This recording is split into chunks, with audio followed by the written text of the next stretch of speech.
예수님께서 제자들의 발을 씻어주신 이유라는 제목으로 하나님의 말씀 전하도록 하겠습니다. 해부학에도 조예가 깊었던 레오나르도 다빈치가 인체공학의 최대의 걸작이자 최고의 예술품으로 지칭한 신체 부위가 있습니다. 그것은 바로 발입니다. 여러분, 사람의 발은 몇 개의 뼈로 구성이 되어 있을까요? 한 개의 발에는 총 26개의 뼈가 있다라고 합니다. 그러면 양발 합해서 몇 개죠?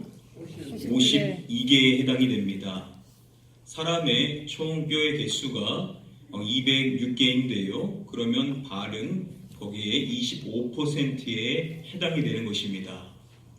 자, 그리고 사람의 이 발은요, 총 8개의 근육이 있고요. 또한 총 214개의 인대가 있습니다. 또한 약 7,200개의 말초 신경이 위치해 있다고 합니다. 여러분, 이러한 이 발을 지칭할 때 발은 제2의 무엇이다라고 말하죠? 신경. 제2의 심장이다라고 이야기하죠. 자, 왜 그러냐면요, 몸의 가장 밑바닥에서부터 혈액을 편푸질해서 다시 심장으로 돌려보내는 역할을 이 발이 하기 때문입니다. 그래서 이 발의 중요성에 대해서 많은 사람들이 강조하고 있는 것이죠. 자, 그러다 보니까는 요즘 많은 사람들이 이 발의 건강을 신경 쓰는 추세가 더욱더 많아지고 있는 것 같습니다. 자, 그런데 여러분, 이렇게 처음부터 사람들이 이 발을 소중히 여기는 것은 아니었었습니다. 이창호 박사는요, 자신의 책 바디 바이블에서 이렇게 이야기를 합니다. 발은 우리 몸에서 가장 천대받고 무시받아온 부위다라고 이야기합니다. 또 말하기를 인류사를 보더라도 사람들은 발을 천대했다라고 말합니다. 이러한 표현에 대해서 그는 말하는데요, 내 발 앞에 무릎 꿇으라는 말은 가장 비천한 곳에 엎드리라는 뜻이다라고 이야기함으로써 오래전부터 이 발이라는 신체는 가장 미천하고 가장 더러운 그러한 부위로서 그 사람들이 인식하고 있었다라는 것입니다. 자, 왜 그런 것인지에 대해서는 우리가 쉽게 생각해 볼 수가 있죠. 우리가 지난 시간에 봤었던 이미지인데요, 바로 1세기 사람들이 신고 다녔었던 샌들에 해당이 됩니다. 당시 보통 사람들은 다른 이동 수단이 없었기 때문에 늘 걸어서 이동을 했었습니다. 자, 그런데 그들이 걸어 다니는 그 길은 매우 더러웠었다라고 말하고, 그리고 그 신고 다니는 샌들은 매우 다른 상태였기 때문에 늘 그 발에는 오염 물질들이 묻을 수밖에 없었을 것이라는 겁니다. 그러니까 사람들이 생각할 때 가장 더러운 것이 어디냐면 바로 발에 해당이 되었다라는 것입니다. 자, 그런데 오늘 말씀해 보시면은 예수님께서 제자들의 그 발을 씻으신 그 사건에 대하여서 기록을 해주고 있는 것이죠. 여러분, 왜 예수님께서는 여기서 제자들의 그 발을 씻어 주셨던 것일까요? 왜 예수님께서 제자들의 발을 씻어 주신 것인지 우리가 그 이유를 살펴볼 때 본문의 구조상으로서 세 부분으로, 세 가지 이유로 나눠서 살펴볼 수가 있습니다.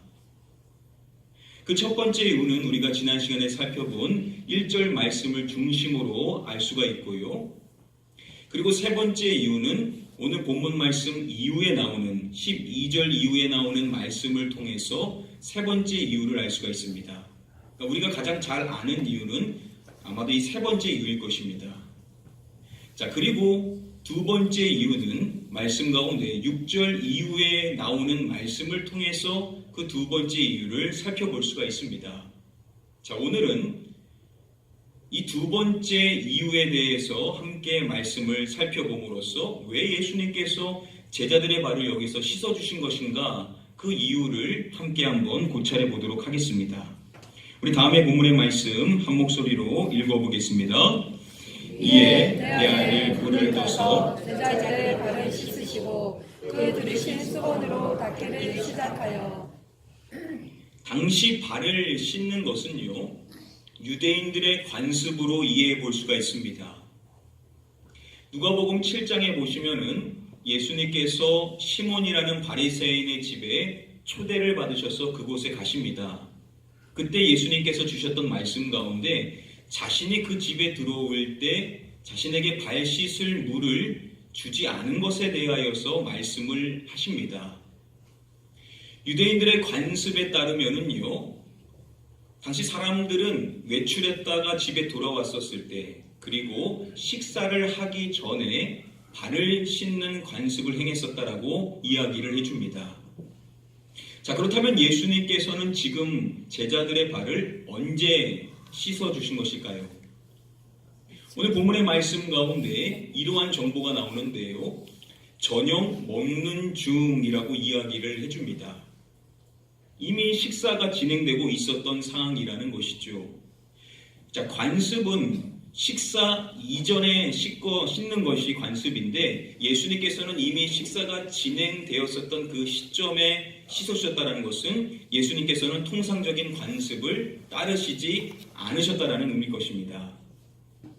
예수님께서 제자들의 발을 씻어주신 것은 일반적인 이유가 아닌 다른 이유를 가지고 제자들의 발을 씻어주셨다는 것입니다. 자, 그렇게 제자들의 발을 한 명 한 명 씻어주셨을 때 예수님께서 어떠한 모습으로 제자들의 발을 씻어주셨을까요? 자, 다음에 보여지는 이미지와 같이 예수님께서 이렇게 잘 갖춰 입은 상태에서 제자들의 발을 씻어주셨는가? 그렇지가 않다라는 것을 우리는 말씀을 통해서 확인해 볼 수가 있습니다. 예수님께서 제자들의 발을 씻기 전에 보이셨던 모습을 기술해 줄 때 겉옷을 벗고라고 이야기를 해줍니다. 자, 우리는 여기서 이 겉옷이라는 것이 당연히 하나의 것이다라고 생각할지 모르지만 원어로 보시면은 이 단어는 단수형이 아니라 복수형입니다.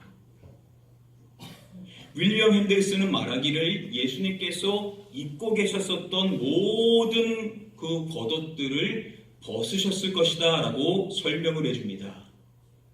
그러니까 예수님께서는 모든 겉옷을 다 벗으시고 그리고 수건을 가져다가 허리에 두르셨다라고 이야기합니다. 자, 그러면 한번 연상해 보시겠습니까? 모든 겉옷은 벗고 수건을 허리에만 두르신 그 모습. 요한복음이라는 영화에 보시면은 예수님께서 제자들의 발을 씻어주시는 그 모습을 연출할 때 이렇게 보여주고 있습니다. 예수님이 모든 옷을 탈의하시고 속옷 위에다가 수건을 두르신 모습으로 연출하고 있는 겁니다. 자, 지금 이 모습을 보시면은 제자들은 다 옷을 갖춰 입고 있는 상태인데 스승이신 예수님만 상의를 다 탈의하시고 수건을 두르신 상태로 무릎을 꿇고 제자들의 발을 씻어주시고 계시는 것입니다. 저와 여러분들이 그 제자들의 입장에 있었다라고 생각해 보십시오. 얼마나 여러분 이 상황이 민망스러운 상황이겠습니까? 예수님께서 그렇게 하시는 그 모습을 보고 제자들은 너무나 놀라지 않을 수가 없었을 것이라는 겁니다. 아마도 제자들은 너무나 놀라서 예수님께서 자신들의 발을 씻으시고 그 수건으로 닦아주시는 그 모습을 보이는 동안에도 놀란 나머지 아무런 말도 하지를 못했었을 것입니다. 이어지는 6절 말씀을 보시면은 시몬 베드로에게 이르시니, 자, 제자들을 한 명 한 명 닦아주시는데 이제 베드로의 차례가 된 것입니다. 여러분, 베드로라는 사람이 어떠한 사람입니까? 한 번은 예수님께서 물 위를 걸어서 그들에게 오셨을 때 다른 제자들은 다 놀라서 아무 말도 하지 못할 때 베드로는 어떠한 모습을 보이냐면 예수님께 나를 명하여 물 위를 오라 하소서라고 이야기를 하죠. 주님이 허락해 주시자 물 위를 잠깐 걷던 그는 결국 물에 빠져서 자신을 구원해달라라고 주님께 간청을 드리게 됩니다. 다른 사람들은 다 가만히 있을 때 혼자만이 움직이며 자신을 드러내는 사람이 바로 이 베드로라는 사람인 것입니다. 자, 지금도 다른 제자들은 다 놀라 가만히 있는데 베드로는 그렇지를 않는 겁니다. 베드로는 예수님께 이야기를 했었다라는 그 기록이 이어지는 말씀에 나오는 것입니다. 베드로가 먼저 이렇게 이야기하죠. 주여, 주께서 내 발을 씻으시나이까. 주님께서 자신의 발을 씻으시는 것은 합당한 일이 아니다라는 것을 나타내기 위하여 이렇게 예수님께 질문을 하는 것입니다. 예수님 그러시면 안 되신다라는 것을 말하고 있는 것이죠. 자, 그렇게 자신의 발을 씻으려고 하는 예수님께 그렇게 하지 말라라는 그러한 말을 이야기하고 있는 베드로에게 예수님께서 이렇게 말씀해 주시는 것입니다. 내가 하는 것을 내가 지금은 알지 못하나 이후에는 알리라.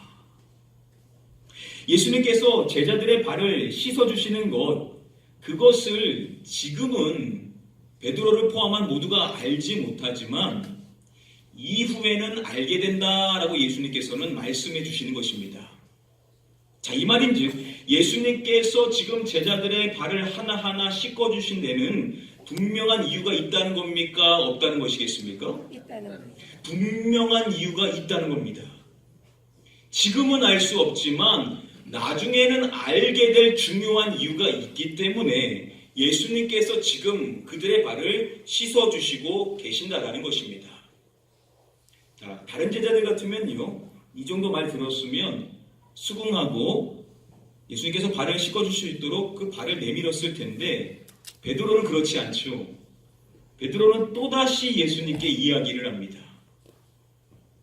내 발을 절대로 씻지 못하시리이다. 예수님께서는 절대 자신의 발을 씻으실 수 없다라고 아주 강력하게 이야기를 하는 것입니다. 자, 그렇게 예수님을 저지하고 있는 베드로에게 예수님께서 답변해 주시는 말씀이 다음의 내용입니다. 내가 너를 씻어주지 아니하면 내가 나와 무엇이 없느니라. 예수님께서는 내가 나와 상관이 없느니라 라고 말씀을 해주십니다. 예수님께서 발을 씻어주시는 것은 바로 자신과 상관되어지는 매우 중요한 일이다라는 것을 말씀하시고 계시는 것입니다. 여기서 이 상관이라고 번역이 된 이 헬라어 원어, 이 메로스라는 단어를 WBC 주석은 설명해 줄 때 유대인들 사이에서 유산, 특별히 약속의 땅, 또 종말론적으로는 하나님의 나라의 분깃을 소유하는 일에 대해 사용되는 단어다라고 설명을 해줍니다. 즉, 이 메로스라는 단어는 유대인들에게 있어서 하나님의 나라와 관련되어지는 단어로 이해한다라는 겁니다. 그렇다면 예수님의 이 말씀은 어떠한 의미냐면 바로 구원론적인 의미로서 이것을 해석해야만 한다라는 겁니다. 제자들의 발을 씻어주시는 것이 과연 구원론적인 의미하고 어떻게 연결이 되는 것일까요? 여기서 먼저 명확하게 하고 넘어가야 될 사항이 있는데요. 대부분의 주석가들은 여기서 예수님이 보이신 그 행위 자체가 아닌 그 행위가 나타내주는 상징적인 의미에 초점을 맞춰야 된다라고 한 목소리를 냅니다. 즉, 예수님께서 제자들의 발을 씻어주신 그것 자체보다는 그것을 통하여 예수님께서 나타내 주시기 원하시는 그 상징의 의미가 무엇인지를 파악해야만 한다라는 것입니다. 자, 나중 본문 말씀 이후에 12절의 말씀에 보면 그들의 발을 씻으신 후에 그들이 누구죠? 제자들 가운데도 12제자를 이야기할 것입니다. 자, 그러면 예수님께서는 가룟 유다의 발을 씻어주신 것입니까? 안 쓰신 것입니까? 씻어주신 것이죠. 예수님께서는 유다의 발 역시도 다른 제자들과 마찬가지로 씻어주셨다라는 겁니다. 만약에 씻어주신 그 행위 자체의 의미를 부과해야 된다면 그것을 통하여서 가룟 유다 역시도 다른 제자들과 똑같은 위치에 있었어야만 한다라는 겁니다. 자, 그런데 그렇지 않다라는 것을 우리는 이미 알고 있죠. 본문 말씀 마지막의 말씀을 통해서도 다는 아니니라 라고 이야기함으로써 가룟 유다는 제외된다라는 것을 말씀해 주시고 계십니다. 즉 이 씻으신 그 행위 자체가 아닌 그 행위를 통하여서 나타내시고자 하시는 중요한 의미가 있다라는 것입니다. 예수님께서는 베드로에게 내가 하는 것을 이후에는 알리라 라고 이야기함으로써 지금은 알 수 없지만 나중에 가서 예수님께서 그렇게 하신 그 행위가 나타내주는 상징적인 의미가 무엇인지를 알 수 있을 것이다 라고 말씀을 해주셨던 것입니다. 자, 그렇다면 이 상징적인 의미가 무엇인가? 이 부분에 대해서 함께 한번 말씀을 고찰해 보고자 하는 것입니다. 이제 본문 말씀 이후에 나오는 그 내용을 보면 단적으로 나오는 그 목적이 있습니다. 자, 그런데 지금 예수님이 말씀하시고 있는 것은 그 내용이 아닌 것이죠. 여기에는 분명한 신학적인 상징적 의미가 담겨져 있다라는 겁니다. 사실 이것이 난해한 말씀이기 때문에 여러분들한테 신학자들의 의견을 다 말씀해주면 좋겠지만 여러분들의 혼란이 가중될 수가 있기 때문에 간략하게 이 내용을 말씀드리도록 하겠습니다. 자, 오늘 본문의 말씀의 시작을 보면 이렇게 시작이 되죠. 우리 함께 1절 말씀 함께 한번 읽어보도록 하겠습니다. 6월절 전에 예수께서 자기가 세상을 떠나 아버지께로 돌아가실 때가 이른 줄 아시고 세상에 있는 자기 사람들을 사랑하시되 끝까지 사랑하시니라. 오늘 본문의 말씀의 시간적 배경을 밝혀줄 때 서두에 보시면은 무엇 전에라고 이야기합니까? 6월절 전에라고 이야기를 해주죠. 이미 아시는 것처럼 요한복음의 말씀은 6월절을 향하여 나아가고 계신 예수님에 대하여서 이야기를 해주고 있습니다. 사도 바울은 예수님에 대해서 말할 때 그리스도는 하나님께서 주신 6월절 양으로서 희생이 되셨다라고 이야기를 합니다. 예수님께서는 이제 막 있을 그 6월절을 향하여 가시는데 그 6월절을 통하여 희생되신다라는 겁니다. 그렇다면 여기서 말하는 희생은 무엇이겠습니까? 십자가의 사건에 대해서 이야기하고 있는 것이죠. 예수님께서는 곧 십자가에 달려 죽게 되시는 것입니다. 바로 그 직전에 있었던 일이 바로 오늘 본문의 사건이라는 것을 나타내주고 있는 것입니다. 그리고 이 1절 말씀에 보시면은 때가 이른 줄 아시고 라고 이야기를 해줍니다. 여러 차례 말씀드렸던 것처럼 요한복음의 말씀에서 말하는 이 때, 호라라는 이 단어는 1차적으로 예수님께서 십자가에서 죽게 되는 것을 나타낼 때 쓰이는 단어입니다. 자, 예수님께서는 자신이 십자가에서 죽게 되실 그 시기가 왔다라는 것을 알고 계셨다라고 이야기를 해주는 것입니다. 그리고 이어지는 2절의 말씀이 이렇게 연결되죠. 마귀가 벌써 시몬의 아들 가룟 유다의 마음에 예수를 팔려는 생각을 넣었더라. 다시 말하면은 마귀와 가룟 유다가 예수님을 십자가로 끌고 갈 악한 계획을 공모했다라고 이야기를 하는 것입니다. 자, 십자가의 시기가 오고 예수님이 십자가에서 죽을 것을 아시고 그리고 마귀의 편에서도 그 일이 공모되어지고 있었다라고 이야기를 하고 있는 겁니다. 그리고 이어지는 3절 말씀에 보시면은 예수님께서 그때 아셨던 내용이 무엇인지를 또다시 밝혀줍니다. 후반부의 내용은 반복되는 내용이고요. 먼저 제시되는 내용은 이것입니다. 아버지께서 모든 것을 자기 손에 맡기신 것을 아셨다라고 이야기합니다.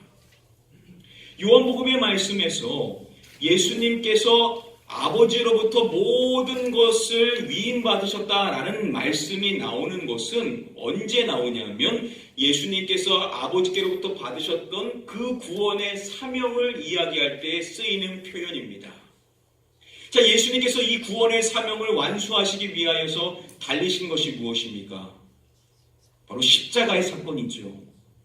여러분, 예수님께서는 이 십자가의 사건을 억지로 끌려가는 것이 아니다라고 이미 말씀하셨습니다. 왜냐하면 이것은 바로 하나님께서 자신의 이 땅에 보내신 목적이기 때문에 이 구원의 사명을 완수하기 위하여서 자신이 스스로 걸어가시는 것이 바로 이 십자가의 길이다라는 것을 말씀해 주셨습니다. 자, 그렇다면 이 본문의 말씀의 흐름은 십자가의 시기가 왔고 십자가에서 죽으실 때가 오셨음을 아시고 마귀편에서도 그 일이 계획되어지고 예수님이 자발적으로 이제 그 사명을 감당하러 나가신다라고 말씀해 주고 있다라는 겁니다. 그리고 이어지는 사건이 뭐냐면 바로 오늘 본문이 기록하고 있는 예수님께서 종의 형체를 입으시고 종의 몸된 모습으로서 제자들 한 명 한 명의 발을 씻으셨다라고 이야기를 해주고 있다는 겁니다. 정리하면요, 오늘 본문의 말씀이 이야기하고 있는 내용은 바로 십자가를 이야기하고 그리고 말하고 있는 내용이 제자들의 발을 씻으신 사건을 이야기하고 있습니다. 그래서 이 두 가지가 분리되는 것이 아니라 함께 연결되어져서 이해해야 된다라고 말씀이 이미 우리에게 나타내주고 있다는 겁니다. 자, 그러면 십자가와 예수님이 발을 씻으신 것의 그 상징의 의미가 어떻게 연결이 되는 것일까요?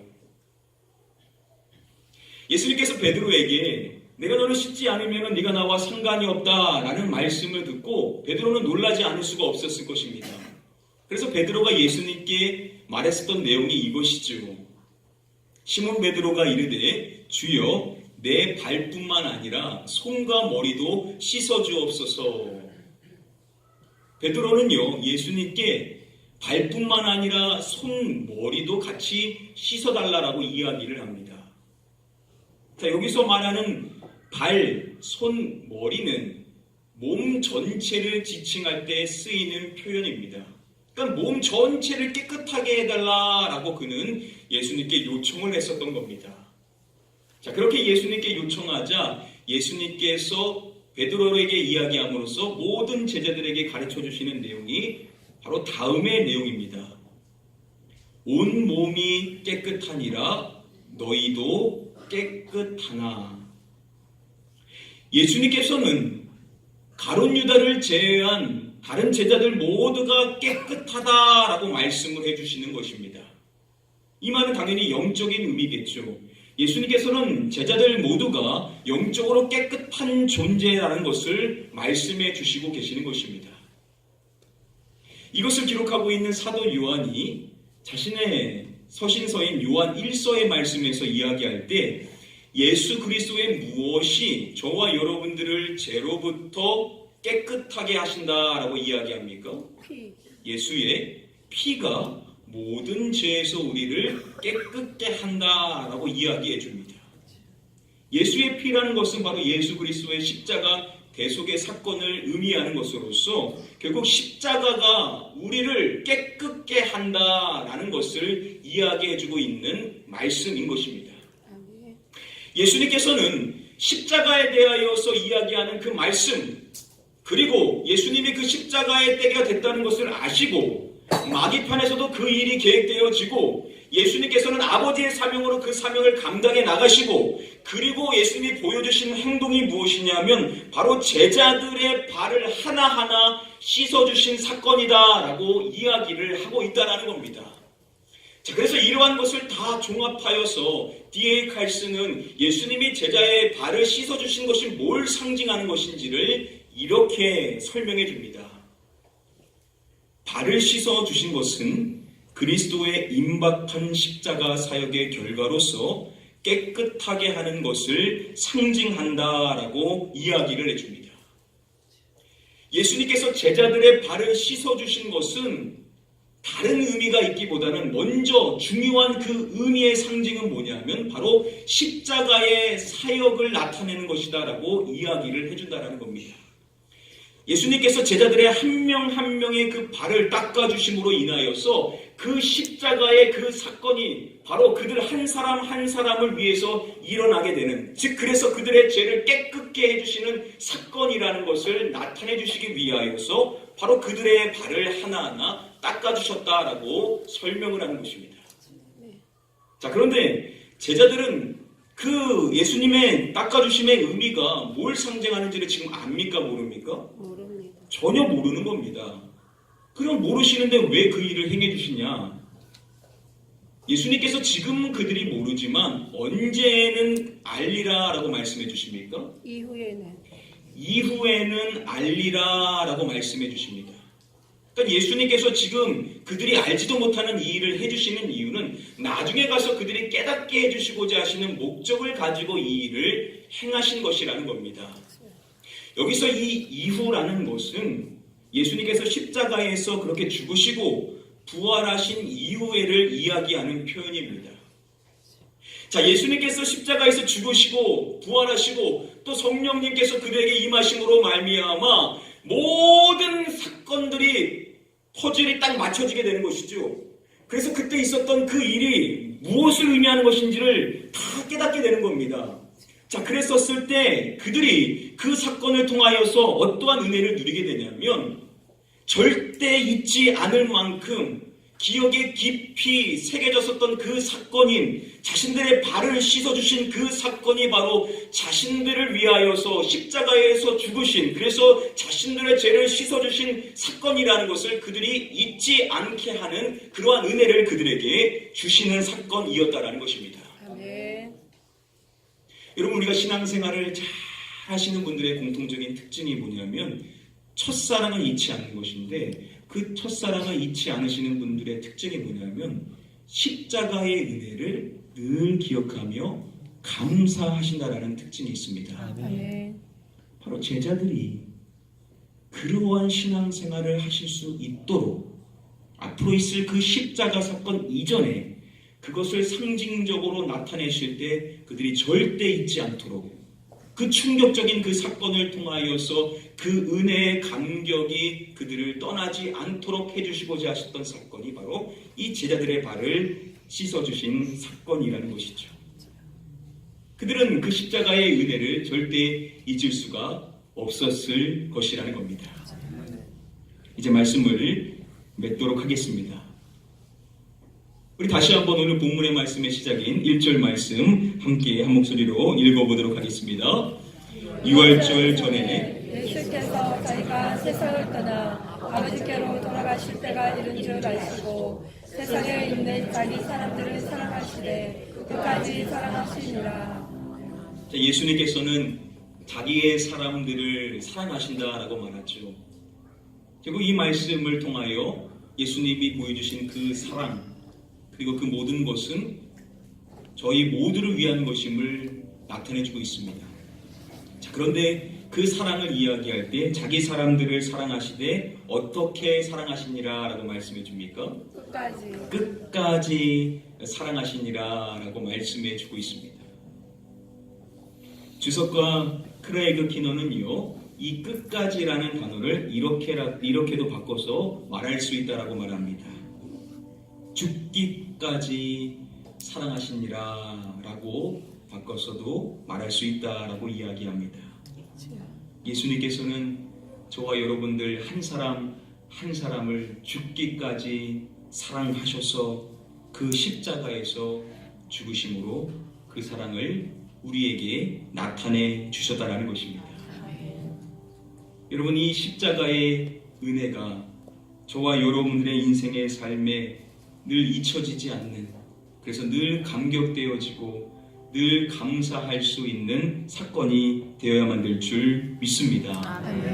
오늘 본문의 말씀을 통해서 우리에게 가르쳐 주시는 것은 비록 예수님께서 우리의 발을 직접 닦아주신 것은 아니지만 그것을 통하여서 우리에게 명확하게 말씀해 주시는 것은 우리는 이 십자가의 사건, 이 십자가의 은혜를 결코 가볍게 여겨서는 안 된다는 겁니다. 이것을 늘 기억해야 되고 이 십자가 사건 하나만으로 늘 감사하며 살아가는 저와 여러분들이 되어야만 한다는 것을 우리에게 가르쳐 주시는 것입니다. 이 시간 이 자리에 나오신 저와 여러분들 모두를 축복할 때 저와 여러분들의 남은 신앙의 여정 가운데 이 십자가의 사건, 이 십자가의 은혜가 절대 잊혀지지 않고 늘 기억되어짐으로 인하여 주님의 그 십자가 사건 하나만으로 감사하고 감격하며 늘 소망을 누리실 수 있는 저와 여러분들 되시기를 마지막으로 주님의 이름으로 간절히 축복하며 축원드립니다. 우리 시간에 같이 찬양하실 때 우리 이 찬양으로 같이 한번 고백해 보기를 원합니다. 우리 죄 위에 죽으신 주 십자가 그 사랑 감사하네. 날마다 주의 형상대로 변화되리라. 십자가 우리를 새롭게 하니 놀라운 사랑 찬양하리라. 우리를 위해 생명 주셨네. 놀라운 사랑 찬양하리라. 십자가의 그 능력, 십자가의 그 능력. 오늘 말씀을 기억하면서 이 찬양이 우리의 고백이 될 수 있기를 소망하면서 우리 같이 한번 찬양하도록 하겠습니다. 우리 죄 위에 죽으신 주, 십자가 그 사랑, 십자가 그 사랑 감사해. 날마다 주의 영상되어 변화되리라. 십자가 우리 새롭게 다시 한번 찬양하겠습니다. 우리 죄 위에 죽으신 주, 십자가 그 사랑 감사해. 날마다 주의 영상대로 변화되리라. 십자가 우리 새롭게 하리. 놀라운 사랑 찬양하리라. 우리를 위해 생명 주셨네. 놀라운 사랑 찬양하리라. 십자가의 그 능력, 십자가의 그 능력.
놀라운 사랑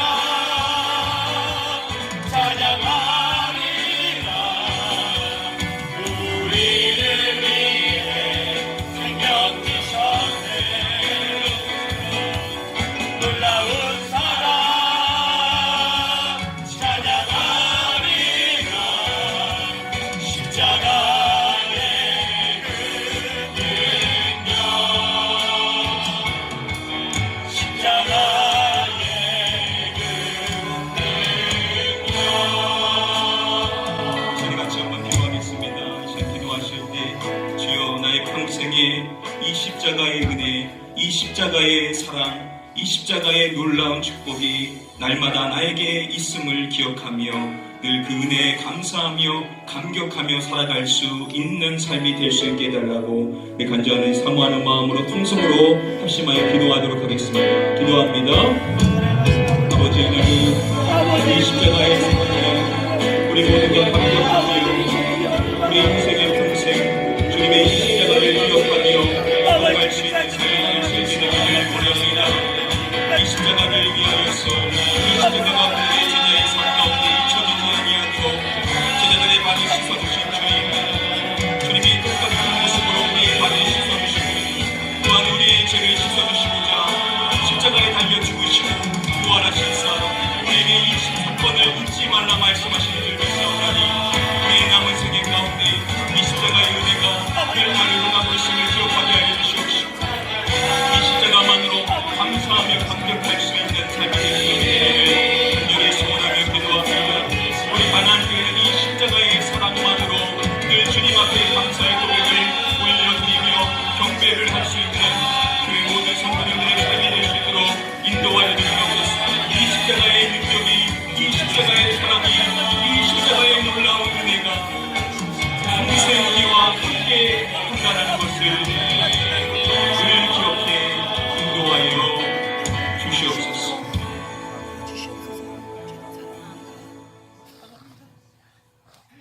아버지 하나님, 죽을 수밖에 없는 우리를 살리시고 그 십자가의 은혜에 감사하며 살아갈 수 있도록 인도하여 주신 것을 감사드립니다. 우리가 이 사랑에 감사하되 우리가 이 사랑을 평생 잊지 않고 늘 한결같은 마음으로 감격하며 감사할 수 있게 되기를 소원합니다. 제자들로 잊지 않게 하셨던 것처럼 우리에게도 잊지 않게 하여 주시사 어떠한 상황 속에서도 십자가의 은혜로 모든 삶을 해석하게 하시고 십자가의 사랑이 늘 나와 함께 했다는 것을 알게 하시사 하나님, 나를 주님의 사랑으로 바라볼 수 있는 성숙한 시각을 가질 수 있는 저희 모두가 되게 하여 주시옵소서. 특별히 이 사랑을 우리만 알고 넘어가는 것이 아니라 우리의 삶을 통해 늘 묵상하며 나타냄으로써 세상 많은 사람들에게도 이 십자가의 사랑을 전할 수 있는 저희 모두가 될 수 있게 되기를 원합니다.